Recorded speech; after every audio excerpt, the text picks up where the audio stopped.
Ah, là c'est à moi. Qu'est-ce Ouais. qu'on dit pour Ben Le chauve. C'est ça. Je dis le chauve. Non. Notre monteur. Bien Bien bonjour, on espère que vous allez bien. Aujourd'hui c'est pas une vidéo comme d'habitude, c'est pas une vidéo comme les autres. On n'est pas là pour vous parler forcément reptiles. Aujourd'hui on vient d'atteindre les 1000 abonnés et on voulait faire une vidéo pour en parler avec vous. Merci à vous tous pour tout ce soutien. 1000 abonnés, ça fait 6 mois qu'on a ouvert la chaîne. On y est déjà et tout ça c'est grâce à vous.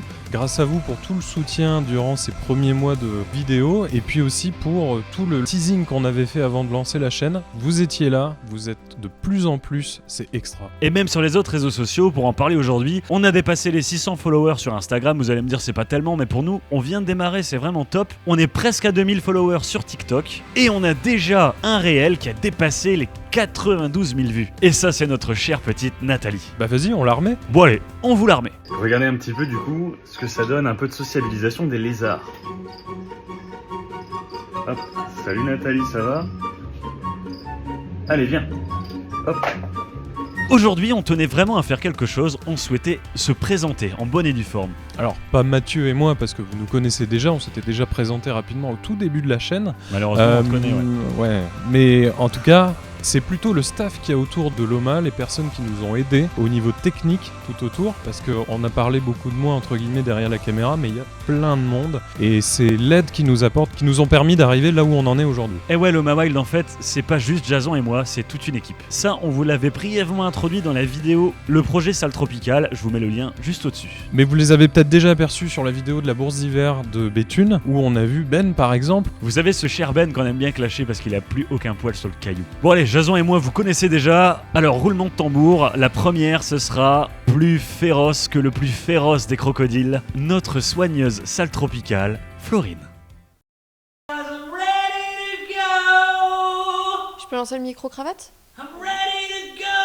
Bonjour, je suis Florine, je suis la soigneuse de la salle tropicale Loma Wild. J'ai commencé les reptiles avec Mathieu. On a eu notre premier lézard ensemble et Mathieu a beaucoup de lézards. Moi j'en ai quelques-uns. J'ai également un aquarium récifal de 1000 litres. Donc je m'occupe des soins des animaux quand ils sont malades, qu'ils ont des blessures, qu'ils ont des problèmes. Je vérifie leur poids, leur santé. Et je suis également la soigneuse des plantes, puisque comme vous le savez, Mathieu n'a pas du tout la main verte, qui tue les plantes littéralement. Donc moi je suis là pour les aider à survivre et à passer un meilleur moment qu'entre les mains de Mathieu. Moi pour le coup j'adore les interactions avec les lézards, donc les nocturnes c'est pas trop mon truc. J'aime pas forcément les manipuler, mais j'adore les voir aller bien, bouger, être en bonne santé, courir partout. Notamment les Tachydromus dorsalis, j'adore passer du temps devant leur terrarium et les voir lézarder en pleine lumière ou courir dans tous les sens. Et j'aime aussi également les abronia, quand on les sort, on les manipule, c'est vraiment une espèce à part. Récemment, l'arrivée de l'iguane va aussi faire une nouvelle approche de la terrario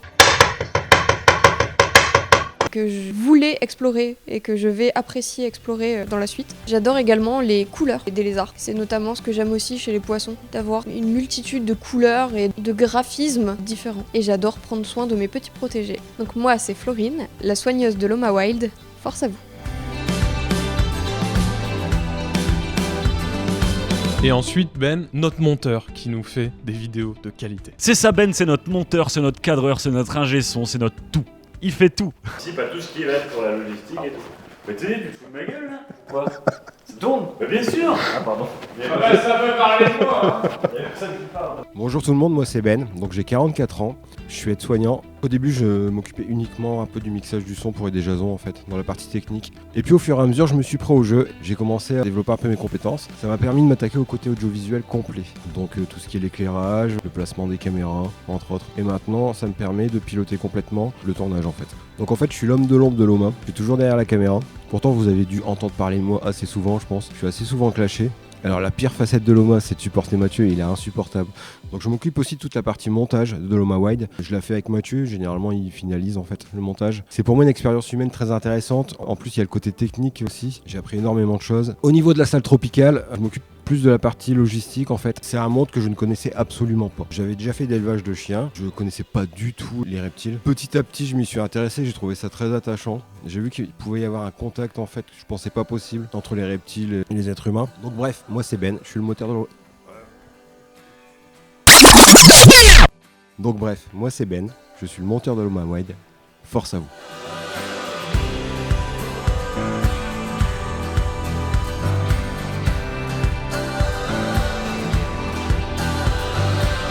Et enfin, vraiment pour terminer, la team Loma, lui, vous l'avez vraiment déjà vu en podcast avec nous pendant 1 heure, vous l'avez déjà croisé à droite à gauche sur nos vidéos, il avait gagné le concours de Terrascaping à la Bourse Reptile de Béthune août 2022. C'est l'entomologiste de chez Loma Wild, TD. Bonjour à tous, donc moi c'est TD, j'ai 28 ans et je suis le fameux gars qui fait suer Ben au montage avec ma voix monotone et grave. Donc moi je travaille dans une société qui, pour synthétiser, élève des mouches pour en faire des protéines. Et il se trouve que c'est assez lié à ma passion puisque moi j'adore les arthropodes. Donc chez Loma Wild, dans notre fameuse salle tropicale, on a vraiment beaucoup d'arthropodes de plein de sortes différentes. On a des myriapodes, on a des coléoptères, des cétoines, des lucanes, on a des blattes, on a des cloportes, on a des insectes, on a des araignées. Et moi je suis particulièrement friand d'araignées. Donc les arthropodes en fait c'est une immense partie des invertébrés. Donc derrière ce mot barbare d'arthropode en fait c'est assez simple, vous connaissez tous. On va retrouver la majeure partie des invertébrés, donc tout ce qui va être par exemple les insectes, les araignées, les arachnides, on va retrouver aussi les myriapodes, les mille-pattes, les crustacés, etc. Dans l'univers de la Terrario, moi c'est vraiment ce qui me passionne le plus parce que je trouve que ça a un côté vraiment très intéressant, fascinant. On en trouve de plein de sortes différentes, il y a une diversité incroyable et ils ont un comportement qui est fascinant. Sinon ma passion numéro 2 dans la terrariophilie, je dirais que c'est le scaping, particulièrement le terrascaping. Donc pour ceux qui ne connaissent pas, c'est tout simplement le fait d'aménager les terrariums. Moi je trouve que c'est particulièrement intéressant quand on a des petits terrariums comme ceux qu'on utilise pour les arthropodes parce qu'on va pouvoir vraiment recréer un petit univers, un petit biome naturel avec beaucoup de vie, voilà, avec des petites plantes un peu partout. Si vous voulez me rencontrer et qu'on parle insectes, araignées ensemble, n'hésitez pas, surtout moi c'est ma grande passion, donc n'hésitez pas à venir nous voir dans les salons ou à contacter Loma Wild et je serai hyper intéressant d'en discuter avec vous. Et je serai hyper intéressé d'en discuter avec vous. Bref, moi c'est TD, l'entomologiste de Loma Wild, force à vous.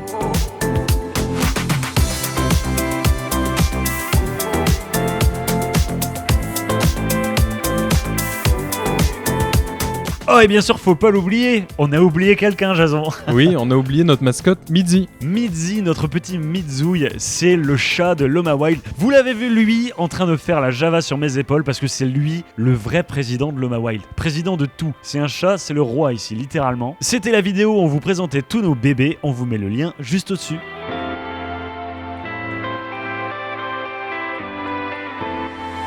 C'est important pour nous de vous dire que Loma Wild, c'est que le début. On a des tas et des tas de projets. On a toute une vision de la terrariophilie française et on espère vraiment apporter du contenu novateur. C'est ça qu'on se dit depuis le début, notre parole, c'est la vôtre. À vous tous, les terrariophiles français. Et le but, c'est de passer un bon moment tous ensemble à travers les vidéos et échanger nos idées. Et c'est pour ça qu'on tient vraiment, comme sur les vidéos de la bourse et tout ça, à vous faire parler, à vous faire vous exprimer. Il faut représenter notre passion.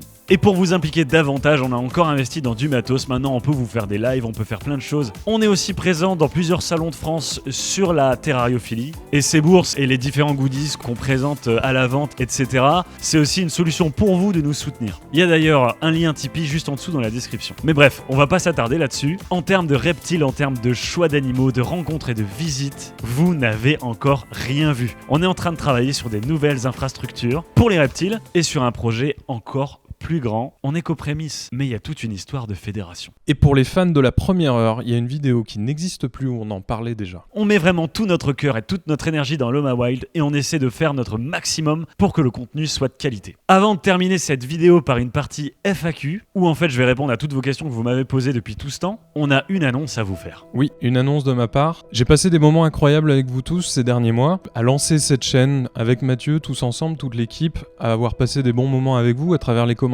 ou même les événements auxquels on a pu être présent. J'ai aussi pu découvrir les reptiles, un domaine que je connaissais absolument pas. Je m'y suis intéressé. C'est pas forcément ce que je préfère, mais j'ai eu cette curiosité, j'ai découvert plein de trucs qui sont intéressants. Mais aujourd'hui, je vous annonce mon départ de Loma. J'ai décidé d'axer mes efforts sur d'autres choses, professionnelles, personnelles, mais en tout cas, vous me croiserez peut-être en guest dans des prochaines vidéos ou peut-être à l'occasion, vous verrez ma tête dans certains événements. Je resterai dans les parages pour soutenir Mathieu et Loma un maximum, toute l'équipe également. Alors si dans les prochaines vidéos vous continuez de voir Jason, c'est parce que comme on vous l'avait dit dans la première vidéo, notre façon de fonctionner c'est qu'on tourne énormément de vidéos d'avance, on a plus d'1 an de vidéos d'avance, donc vous continuerez de voir Jason en fait sur les vidéos qui vont continuer de sortir. Et puis je vais disparaître petit à petit. Bon en tout cas Jason, toute la communauté Loma Wild te remercie pour tout ce début incroyable, ça a été une aventure de dingue. Je sais très bien qu'on va encore se voir probablement pour d'autres petits projets. Je pense que pour la dernière fois tu peux leur dire un gros force à vous. Force à vous.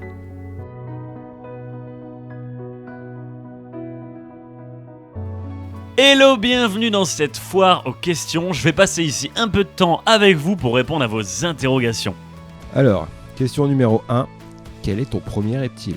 Mon premier reptile, c'est un lézard extrêmement rare que j'ai encore ici, elle s'appelle Louise. C'est une Cyrtodactylus irianjayaensis. Elle m'a été vendue par Laurine de chez Reptiligne. C'est un gecko très nocturne qui vit en Papouasie-Nouvelle-Guinée. La question suivante. La liste des espèces que tu élèves en ce moment.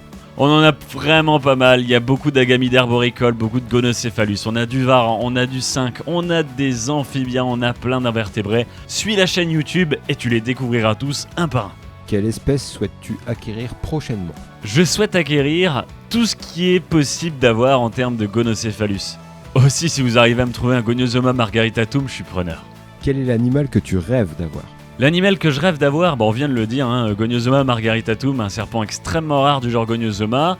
Mon gonocéphalus de mes rêves, c'est le Gonocéphalus clossi. Quel est ton animal le plus rare?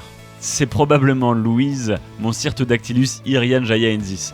Après, on a quand même 2 Abronia taeniata et ça, c'est pas mal rare aussi. Tu vas encore avoir des petits Nataliae? Alors, j'ai encore jamais reproduit les Nataliae. Maintenant, j'ai un mâle, un vieux mâle pour 2 femelles, dont une vieille et une jeune. Écoutez, laissons le destin faire.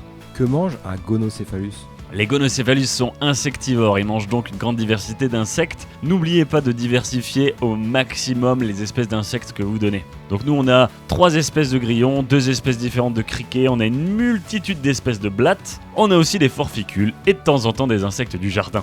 As-tu des fourmis? On a 2 espèces de fourmis ici chez Loma Wild. Quelle espèce de gecko as-tu? J'ai des geckos léopards, donc Oblepharus macularius, j'ai des geckos à crête, Coryllophus ciliatus, j'ai un Cyrtodactylus irianjayaensis, j'ai aussi des geckos tigres chinois, Goniurosaurus lui, j'ai des tout petits geckos qui s'appellent des Lepidodactylus lugubris, et ma foi c'est déjà pas mal. Tu manipules souvent et facilement le furcifère? Oui, mon Furcifère pardalis mâle est vraiment cool. Je lui ai donné l'habitude d'être manipulé. Au début, ça a été un peu chaud parce que les caméléons, c'est pas super sociable. Mais maintenant, ça va, il kiffe. Il mange même alors qu'on le tient dans la main. Pourquoi tu lui donnes de la salade? Je donne pas de salade au Furcifère pardalis, je donne de la salade au Camelocalyptratus. Et c'est normal, le Camelocalyptratus s'hydrate en mangeant des feuillages. Là où il vit, c'est des territoires qui peuvent se montrer assez arides et il va récupérer de l'eau en fait dans les feuillages. La salade, c'est hyper rempli d'eau, c'est très très bon pour s'hydrater. Quelles sont les clés pour réussir avec les gonocéphalus? Avec les gonocéphalus, il y a des tas et des tas de choses à savoir. C'est complètement impossible de répondre à cette question là dans le cadre d'un FAQ. Après, on a fait des laminutes animales pour vous expliquer un petit peu le contexte de certaines espèces. On a parlé aussi du genre Gonocéphalus dans Vulga Wild, allez donc voir ça. Mais dans les grandes lignes, les gonocéphalus, ils ont besoin de frais, de hauteur par rapport au substrat. Ils ont besoin de branches évidemment pour grimper. L'incubation est encore bien mystérieuse, mais j'ai certains tuyaux que je garde pour moi pour le moment. Et ils ont besoin d'eau. Ils ont besoin d'une eau propre et en mouvement. Tu aimes quel autre serpent à part les Goniosoma? J'aime tous les serpents, mais il faut faire un choix. Je peux pas avoir tous les animaux du monde chez moi. Donc, j'ai choisi le genre Goniosoma. Quel est le temps d'incubation des œufs de Tachydromus dorsalis? Jusqu'à 3 mois. Tous les terrariums sont-ils bioactifs? Quasiment tous mes terrariums sont bioactifs ici, effectivement, sauf les terrariums désertiques et les bacs de quarantaine, les terrariums hôpitaux. Comment tu t'organises concernant le nourrissage, la maintenance et le nettoyage des bêtes? 2 fois par semaine on donne des insectes, 1 fois par semaine on donne des vers pour tout ce qui est insectivore. Après, c'est moi qui fais les nourrissages ici, les serpents mangent 1 fois par semaine de la viande. L'arrosage ici, c'est plutôt Florine qui le fait de manière générale, ainsi que le nourrissage des vides de terrarium notamment. Et le ramassage des cacas, qu'elle adore faire d'ailleurs. Après, on tourne, on s'occupe chacun de nos animaux. Par exemple, pour tout ce qui est invertébré, c'est quasi exclusivement TD qui s'en occupe. C'est difficile d'entretien une pièce comme ça? Oui, c'est difficile parce que c'est long. Mais dans la vie, quand on aime, on ne compte pas. Le temps, il faut bien le dépenser quelque part. Nous, on s'éclate. Les plantes les plus adaptées au terrarium, selon toi? Eh ben justement, je vais pas répondre à ta question et je te laisse attendre la semaine prochaine. Une astuce pour mieux réussir les isopodes? J'ai pas plus d'astuces que ce que je vous ai déjà dit de manière générale. Chez moi, ça fonctionne vraiment très bien. J'ai plein de repros, j'en ai plein. Les pissenlits que tu prends pour tes animaux et insectes viennent de ton jardin? Oui, ils viennent de mon jardin. Ta meilleure astuce terrario? Alors laquelle est la meilleure, ça va pas être facile de répondre à cette question. Mais après, il y en a pas mal. Ça va dépendre dans quel domaine. Dans le comportemental? Dans le nourrissage? Dans quoi exactement? En tout cas, une astuce pour que vos animaux soient en bonne santé, donnez une grande diversité de nourriture à vos insectes et donnez une grande diversité d'insectes à vos reptiles.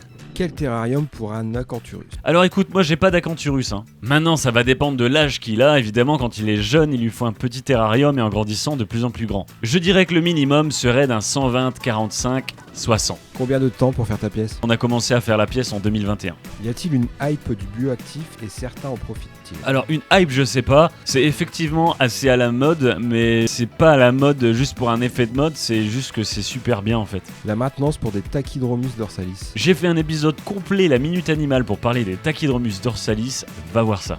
Une vidéo sur Toruk de prévu? Oui, une vidéo sur Toruk de prévu. Y a-t-il des gonocéphalus soumis à CDC? Il n'y a aucun gonocéphalus soumis à CDC à l'heure actuelle. Alors déjà les gonos, c'est pas connu depuis longtemps, et en plus c'est pas des lézards suffisamment grands pour être considérés comme dangereux, et en fait il y a qu'un petit pourcentage des espèces de gonocéphalus qu'on arrive à avoir ici en captivité. L'interview avec Stéphane Rossel sur la politique du reptile a été tournée il y a combien de temps? L'interview avec Steph doit dater d'automne 2022 peut-être. Des nouvelles actualités sur la liste positive. Oui, des nouvelles actualités. Il y a Unicab qui a été construite récemment. C'est une structure, une association qui regroupe plusieurs fédérations. Je suis hyper content que ça bouge de ce côté-là. Ces gens vont essayer de défendre nos droits. On va voir ce que ça donne. Regardons ça bien. Au vu de la législation actuelle, penses-tu que la CDC deviendra une obligation? C'est possible, je peux pas deviner de quoi l'avenir sera fait. Maintenant, ça va dépendre de comment on est capable de nous défendre. Après, s'il faut passer son CDC, eh ben, passons notre CDC, voilà. Quel site pour les données météo, comme dans la vidéo sur les gonocéphalus robinsoni? Windy. Que penses-tu de l'idée de l'œil du Celte de créer un label NF pour les juvéniles? Aucune idée, j'ai jamais réfléchi à la question. Vous allez visiter des élevages de reptiles? Oui, tout à fait. T'es beau gosse, pourquoi tu t'habilles comme ça? Bah j'y peux rien, ça me colle à la peau et à chaque fois que je mue, ça change de couleur. Et voilà, c'est la fin de cette foire aux questions. J'espère que j'aurai pu répondre à un maximum de vos interrogations. En tout cas, continuez de nous envoyer des commentaires, continuez de nous contacter par message privé et sur les réseaux sociaux, on sera là pour répondre à vos questions. N'hésitez pas. Quoi qu'il en soit, merci de votre soutien depuis le début de Loma Wild. Je vous le dis encore une fois, ça me fait vraiment plaisir. Merci de toute la force que vous nous avez envoyée et que vous continuez de nous envoyer chaque jour. Avec la destruction de notre disque dur et de la perte d'1 an et demi de données de notre côté, pour ceux qui nous suivent sur les réseaux sociaux, vous êtes au courant. Nous, ça nous fait un travail monumental face auquel il faut absolument tenir bon. Alors votre force, on la prend, elle nous fait vraiment du bien. Après tout ça, moi je vous dis simplement à la semaine prochaine et force à vous.